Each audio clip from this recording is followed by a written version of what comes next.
अस्सलाम वालेकुम प्यारे दोस्तों। जो शख्स पांचों वक्त की फर्ज नमाजें तमाम शर्तों के साथ सही वक्तों पर पाबंदी से अदा करता रहेगा, उसके लिए वादा है कि हमेशा अल्लाह की हिफाजत और आमान में रहेगा। कबीरा गुनाहों से जब आदमी बचा रहता है तो जो भी सगीरा गुनाह उससे होते हैं वह पांचों वक्त की नमाज की बदौलत माफ हो जाते हैं। आप अगर दुनिया और आखिरत में कामयाब होना चाहते हैं तो 5 वक्त की नमाज के साथ अपने कुरान करीम को भी पढ़ना है। अगर कुरान नहीं आता तो आप उसे सीखें, अगर वह भी नहीं आता तो आप उसका तर्जुमा ही सही से पढ़ लीजिए। आपको जिस लैंग्वेज में भी चाहिए उसे लैंग्वेज में कुरान करीम मिल जाएगा, आप कम से कम उसका तर्जुमा तो पढ़ लीजिए। देखिए तो सही अल्लाह तबारक व ताला हमसे क्या कहना चाहता है। आखिर में अल्लाह रब्बुल इज्जत से दुआ है कि अल्लाह ताला हमें नेक आमाल करने और बुराई से बचने की तौफीक अता फरमाए। आमीन या रब्बल अल आमीन। पुलिस जब एक बेकसूर नमाजी के साथ में मारपीट करने लगी और जब उसे गिरफ्तार करने लगी तो अल्लाह की कुदरत ने एक बंदर भेजकर ऐसा करिश्मा दिखाया कि उसको देखकर सारे पुलिस वाले भी हक्के बक्के रह गए और सजदे में गिर पड़े। आज जो वाक्य हम आपके यहाँ पर बताने वाले हैं, ये वाक्य पंजाब का बताया जाता है। पंजाब में एक छोटा सा गांव है सरगोधा। उस गांव में एक मुसलमान लड़का रहता था जिसकी उम्र तकरीबन 30 साल के करीब थी। लड़का बहुत ही नेक और परहेजगार था, 5 वक्त का नमाजी था और हर नमाज को उसके सही वक्त पर ही अदा करता था और कोशिश करता था कि वह नमाज मस्जिद में जमात के साथ ही अदा करें। यही वजह थी कि उस लड़के का ज्यादातर वक्त मस्जिद में ही गुजरा करता था। और यही नहीं, जब यह लड़का नमाज से फारिग हो जाता था तो उसके बाद यह कुछ वक्त के लिए मस्जिद के एक कोने में बैठ जाता और कुरान पाक की तिलावत भी करता था। और वह ऐसा हर नमाज के बाद में किया करता, यानी कि हर नमाज के बाद वह थोड़ी देर कुरान पाक जरूर पढ़ता था। उसकी इस आदत के बारे में सभी नमाजियों को अच्छी तरह से मालूम था।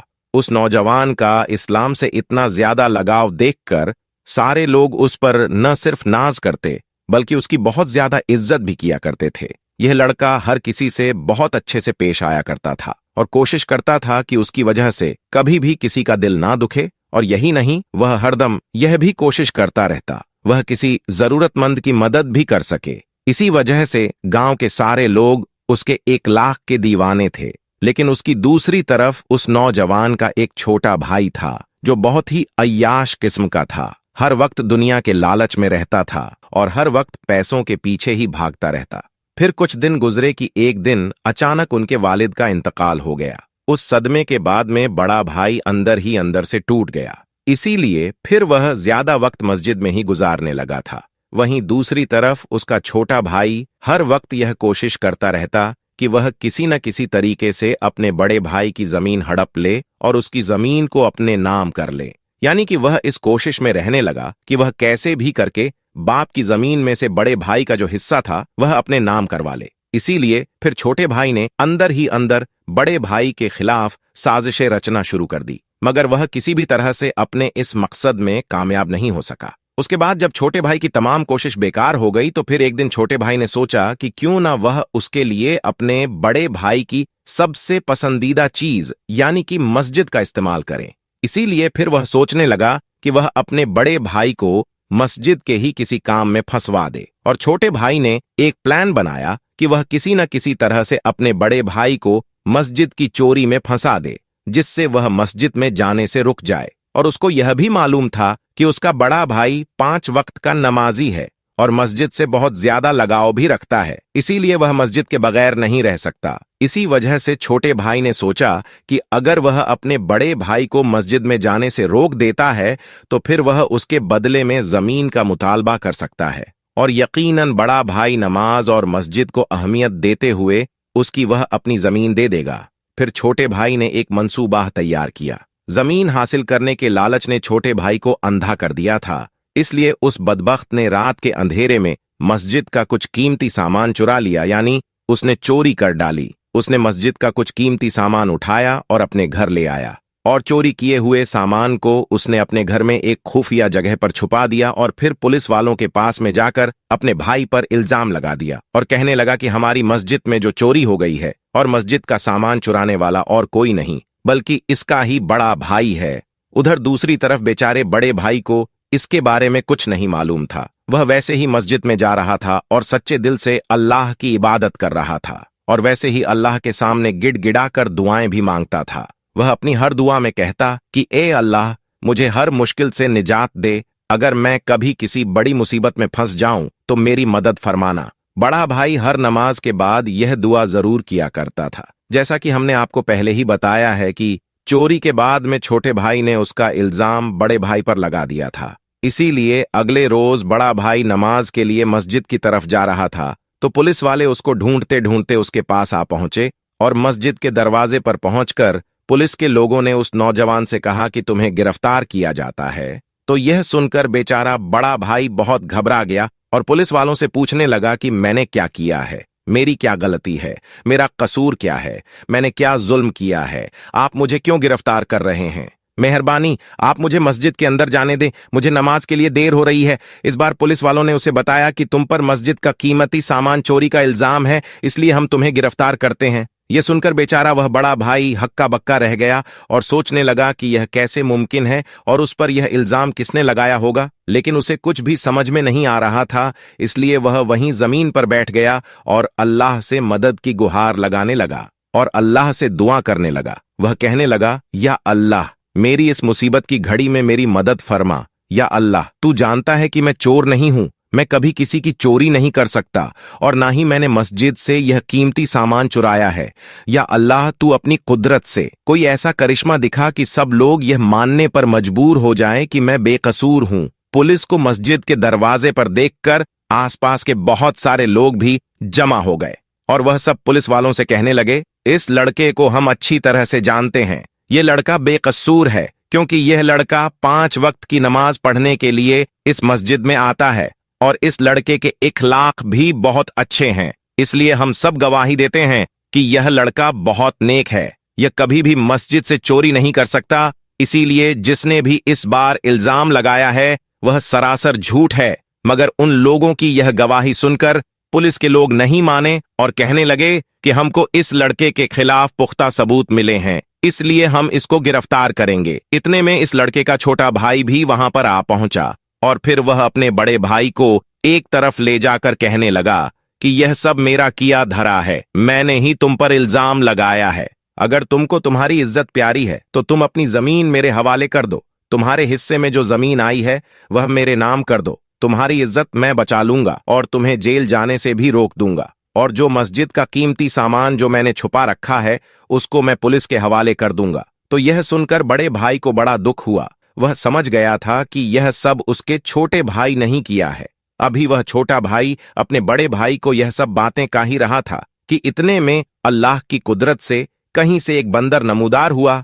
उसके एक हाथ में मस्जिद का वह कीमती सामान था जिसको छोटे भाई ने मस्जिद से चुराकर अपने घर में छुपाया था। यह देखकर छोटे भाई के चेहरे का रंग उड़ गया। पुलिस वाले भी बंदर के हाथ में मस्जिद का चोरी हुआ सामान देखकर हैरान रह गए।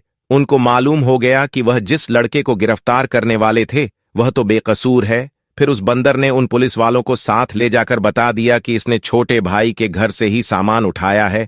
इसलिए फिर पुलिस वालों को मालूम हो गया कि मस्जिद से यह सामान छोटे भाई नहीं चुराया है और फिर यूं सबको मालूम हो गया कि असल चोर तो इसका छोटा भाई है। पुलिस वालों ने छोटे भाई को गिरफ्तार कर लिया और जब उससे पूछताछ हुई तो फिर यह सारी बातें छोटे भाई ने पुलिस वालों को बता दी। इधर वह बड़ा भाई अल्लाह के सामने सजदे में गिरकर अल्लाह ताला का इस बात के लिए शुक्र अदा करता रहा कि ऐन मौके पर अल्लाह ने एक बंदर भेजकर उसकी किस तरह से मदद की है और इस तरह से पूरे गांव वालों को उसकी बेगुनाही का सबूत मिल जाता है। यह देखकर सबका अल्लाह पर भरोसा और भी ज्यादा मजबूत हो जाता है। आपको आज का यह वाक्य कैसा लगा हमें कमेंट बॉक्स में जरूर बताइएगा। और इसी तरह का एक और वाक्य अब्दुल्ला नाम के एक शख्स के साथ पेश आया। उसका एक मेडिकल स्टोर था। अब्दुल्ला ने अपनी जिंदगी का एक ऐसा वाक्य सुनाया जिसको सुनकर आप भी हैरान रह जाएंगे। अब्दुल्ला बचपन से ही नेक और दीनदार इंसान था। पंजगाना नमाज के अलावा तहज्जुद, गुर्जर और तिलावत कुरान में ज्यादातर वक्त बिताया करता था। बामर्तबा सारी सारी रात नवाफिल अदा करता। रोजे नमाज, जकात का पाबंद था। उम्र गुजरती गई और अब्दुल्ला ने शादी नहीं की।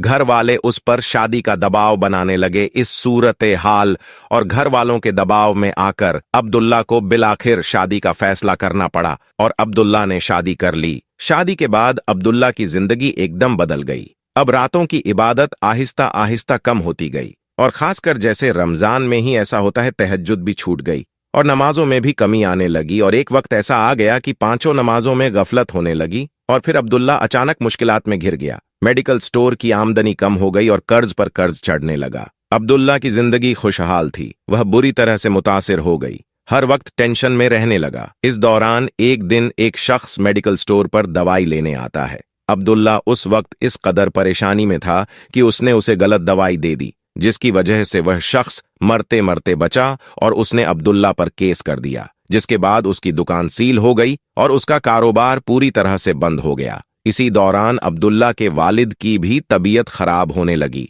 और अब्दुल्ला ने अब तक जो कुछ भी कमाया था वह सब वालिद के इलाज पर खर्च कर दिया। इसी सूरत हाल को देखकर उसकी बीवी भी उसे छोड़कर चली गई। अब अब्दुल्ला के पास कुछ भी नहीं बचा था और अब्दुल्ला पूरी तरह से जिंदगी से मायूस हो गया था।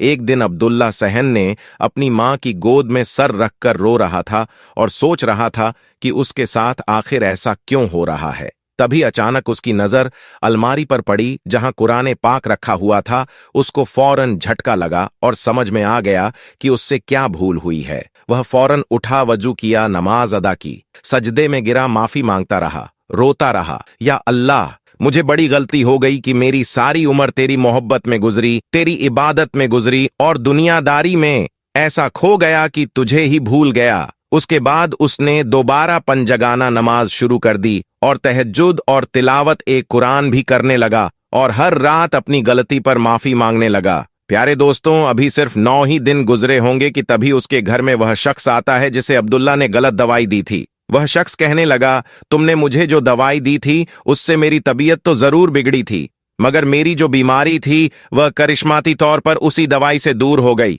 और तुम पर किया हुआ केस अब मैं वापस ले रहा हूं।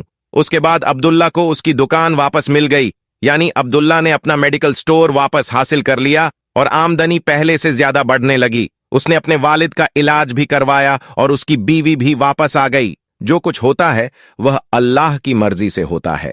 अगर कुछ नहीं हो रहा है जो अल्लाह की मर्जी से हो रहा है, और अगर कुछ बुरा हो रहा है तो यह हमारे गुनाहों की वजह से हो रहा है। तो हर इंसान को चाहिए कि वह हर वक्त अपने गुनाहों की माफी मांगता रहे, हर वक्त अस्तगफर करता रहे और नमाज की पाबंदी करता रहे। जो शख्स नमाज नहीं पढ़ता तो ऐसे शख्स की जिंदगी में बहुत मसाले, बहुत परेशानियां आ जाती हैं, और जो नमाजी होता है और नमाजी होने के साथ साथ उसका दिल नरम हो जाता है, वह तकवर से पाक होता है, वह हसद और जलन से पाक होता है, वह किसी के बारे में कुछ गलत ख्याल नहीं रखता, वह सिर्फ अल्लाह की जात पर भरोसा रखता है।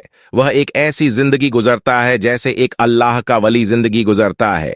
वह तकलीफ देने वालों को भी दुआएं देता है। तो ऐसे इंसान के साथ अल्लाह तबारक व तआला की रहमत होती है और अल्लाह तबारक व तआला ऐसे इंसान को ही कामयाब करता है।